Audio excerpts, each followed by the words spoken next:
À Davos, hier, il s'est passé beaucoup de choses avec Donald Trump, qui a d'abord, on s'en souvient maintenant, dans son discours, il a d'abord exclu l'option militaire, mais exigé des négociations immédiates sur l'acquisition du Groenland par les États-Unis, pour finalement, c'était dans la soirée, annoncer qu'il avait trouvé un terrain d'entente avec l'OTAN. Bonjour John. Bonjour David. John Plaza, responsable de la stratégie d'investissement pour la Banque Cité Gestion Duplex avec nous depuis Genève. La séquence est quand même assez hallucinante et on peut dire que le pire a été évité. Au final, donc, Donald Trump lève les droits de douane qu'il voulait mettre sur 8 pays européens, dont la France. Ma question, c'est pourquoi cette volte-face? Qu'est-ce qu'il a obtenu de la part du secrétaire général Mark Rutte de l'OTAN? Parce que quelques heures avant, il affirmait que les États-Unis voulaient être propriétaires du Groenland. Qu'est-ce qui s'est passé? Alors, il n'a pas obtenu grand-chose, mais je pense qu'il a été très bien conseillé de la part de certaines personnes du gouvernement américain qui lui ont dit qu'effectivement, de monter des tarifs comme il l'a fait pour aller à l'encontre de la souveraineté d'un pays, c'est-à-dire du Danemark et du Groenland, c'était quelque chose de totalement différent de ce qui s'était fait en avril dernier avec Liberation Day. C'est-à-dire qu'on ne peut pas exiger, menacer de tarifs pour prendre très concrètement un pays. Et donc, il lui fallait une porte de sortie. Et cette porte de sortie, déjà, pour rappeler que, évidemment, le Danemark ne va pas vendre le Groenland, c'est un compromis politico-militaire qui est strictement encadré. Vous avez le Danemark qui accepterait, alors il faut attendre d'avoir tous les détails, mais qui accepterait des enclaves très restreintes sous contrôle américain, exclusivement dédiées à des bases militaires, ce qui est déjà le cas aujourd'hui. C'est ce qu'on appelle le modèle chypriote. C'est un schéma qui est comparable aux bases britanniques, vous savez, qu'il y a à Chypre, sans une remise en question de la souveraineté globale du pays hôte, qui serait le Danemark et le Groenland. Donc c'est une continuité militaire. On sait, comme je disais avant, que les Américains ont déjà des bases sur place. Ça avait été mis en place par Eisenhower et notamment la base stratégique de Pituffik. C'est évidemment une base stratégique clé pour la défense de l'Arctique. Donc, d'un côté, on a Donald Trump qui affiche un succès narratif absolument extraordinaire, comme on connaît l'homme. Et puis, de l'autre côté, vous avez le Danemark, très logiquement, je dirais, mais rien n'est très logique avec Donald Trump, qui conserve fortement l'intégrité de son territoire. On peut parler pour Donald Trump en quelques heures, avec ce passage à Davos, d'un revirement tactique ou est-ce qu'il a toujours dans l'idée en tête d'être propriétaire d'une façon ou d'une autre du Groenland? Ou est-ce qu'on passe à une autre séquence? Est-ce que cet apaisement pour les marchés qu'on voit bien, on va le commenter ensemble, il est temporaire ou est-ce que vraiment c'est la fin d'une séquence?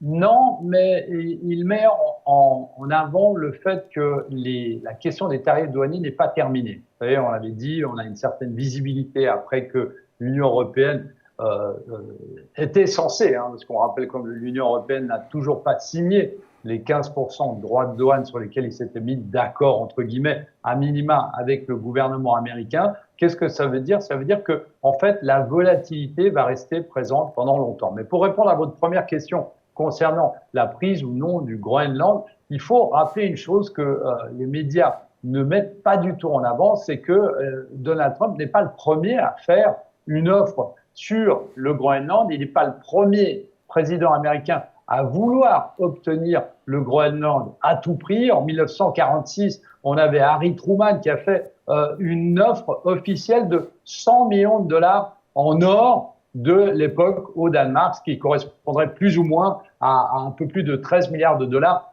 Aujourd'hui, vous avez aussi Andrew Johnson qui, après avoir acheté l'Alaska, voulait acheter la Finlande en l'occurrence et puis le Groenland. Et comme je disais avant, vous avez Eisenhower qui lui a mis des bases. Il voulait pas acheter le Groenland, mais il a mis des bases américaines là-bas. Donc le fait que Donald Trump soit venu sur ce sujet, eh bien, c'est qu'il regarde ce qu'ont fait les anciens présidents et potentiellement, eh bien, il voit que parce que c'est une voie stratégique. La Russie est juste de l'autre côté. On a des bateaux chinois qui passent au-delà de tout ce qu'il y a sur les terres rares. Donc, d'un côté, je pense d'une manière qu'il va abandonner l'idée d'aller conquérir le Groenland, mais d'un autre côté, il va peut-être mettre plus d'hommes là-bas au Groenland. Donc ce n'est pas un revirement tactique pour C'est pas un vous. revirement tactique parce que, comme on disait, là, il est allé sur un terrain miné. Vraiment, il est miné parce Enfin, qu'on ne voyait encore pas. une fois, j'insiste, mais en quelques heures, il nous dit que d'une façon ou d'une autre, il voudra acquérir le Groenland pour finalement dire j'ai un accord avec l'OTAN et donc c'est bon, quoi. Donc c'est bon, fin de la récré, quoi, fin de la partie. Oui, tout à fait. Mais c'est ce que je disais au début, c'est que vous avez quand même, alors il n'agit pas totalement seul et il a certains conseillers stratégiques assez importants, notamment Marco Rubio, qui lui a dit, qui lui a certainement expliqué avec ses mots, avec les mots de Donald Trump, que le fait de vouloir un pays n'était pas aussi facile que de mettre simplement des taxes pour avoir des promesses d'achat de biens américains. Il faut rappeler ici que contrairement à ce qu'on a eu par rapport au Liberation Day d'avril de l'année passée, eh bien, on a tous les pays membres de l'OTAN, à part les États-Unis, et tous les pays qui se sont mis à l'encontre de Donald Trump. Et une réunion était prévue aujourd'hui à Bruxelles pour voir les réciprocités en termes de menaces face aux États-Unis qui pouvaient être mises en place. Donc on allait dans un stade supérieur. Et je vous rappelle une chose, David,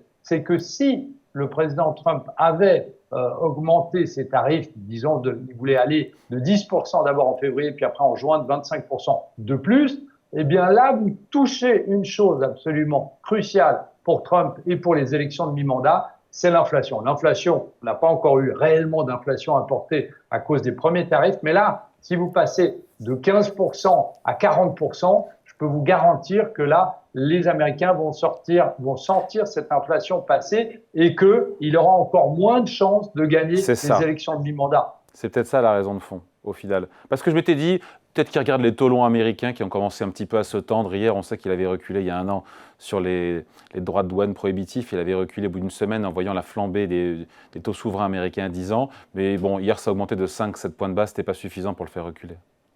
Non, la menace ne venait pas de là. Et on sait que une des raisons pour lesquelles les rendements avaient augmenté aux États-Unis était aussi la question japonaise, hein, où on avait les rendements notamment du 40 ans qui étaient passés pour la première fois au-dessus des 4%. Et donc, il y avait un stress général. Et donc, ici, c'était pas le déclencheur. Le premier déclencheur, c'était de dire, bah là, l'Europe, pour une fois, va dire non de consort et ne cédera pas sur la question de la souveraineté d'un pays membre de l'Union européenne. Et de l'autre côté, eh bien, on a un impact potentiel sur l'inflation et sur les élections de mi-mandat qui est vraiment l'inflation. L'inflation qui est un caillou dans le pied, hein, dans la chaussure de Donald Trump aujourd'hui. Hein.